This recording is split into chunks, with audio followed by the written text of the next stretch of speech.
दाक्षायिणं जनार्दनं हरिं कृष्णं श्रीवक्षं गरुडध्वजम् वाराहं पुण्डरीकाक्षं नृसिंहं नरकान्तकम् अव्यक्तं शाश्वतं विष्णुम् अनन्तम् अजमव्ययम् नारायणं गदाध्यक्षं गोविन्दं कीर्तिभाजनं गोवर्धनोधरं देवं भूधरं भुवनेश्वरम् वेत्तारं यज्ञपुरुषं यज्ञेशं यज्ञदाहकं चक्रपाणिं गदापाणिं शङ्खपाणिं नरोत्तमम् वैकुण्ठं दुष्टदमनं भूगर्भं पीतवासनं त्रिविक्रमं त्रिकालज्ञं त्रिमूर्तिं नन्दिकेश्वरम् राम रामं हयग्रीवं भीमरौद्रं भवोद्भवं श्रीपतिं श्रीधरं श्रीशं मङ्गलं मङ्गलायुधम् दामोदरं दमोपेतं केशवं केशिसूदनं वरेण्यं वरदं विष्णुम् आनन्दं वसुदेवजम्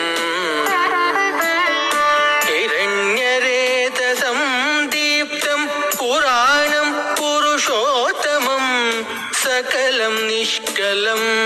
शुद्धं निर्गुणं गुणशाश्वतम् हिरण्यतनु संकाशं सूर्यायुतसमप्रभं मेघश्यामं चतुर्बाहुं कुशलं कमलेक्षणम् ज्योतिरूपमरूपं च स्वरूपं रूपसंस्थितं सर्वज्ञं सर्वरूपस्थं सर्वेशं सर्वतोमुखम् ज्ञानं कूटस्थम् अचलं ज्ञानदं परमं प्रभुं योगीशं योगनिष्णातं योगिसं योगरूपिणम् ईश्वरं सर्वभूतानं वन्दे भूतमयं प्रभुं इति नामशतं दिव्यं वैष्णवं खलु पापहम् व्यासेन कथितं पूर्वं सर्वपापप्रणाशनं यः पठेत् प्रातरुत्थाय स भवेद् वैष्णवो नरः सर्वपापविशुद्धात्मा विष्णुसायुज्यमाप्नुयात् चान्द्रायण सहस्राणि कन्यादानशतानि च गवां लक्षसहस्राणि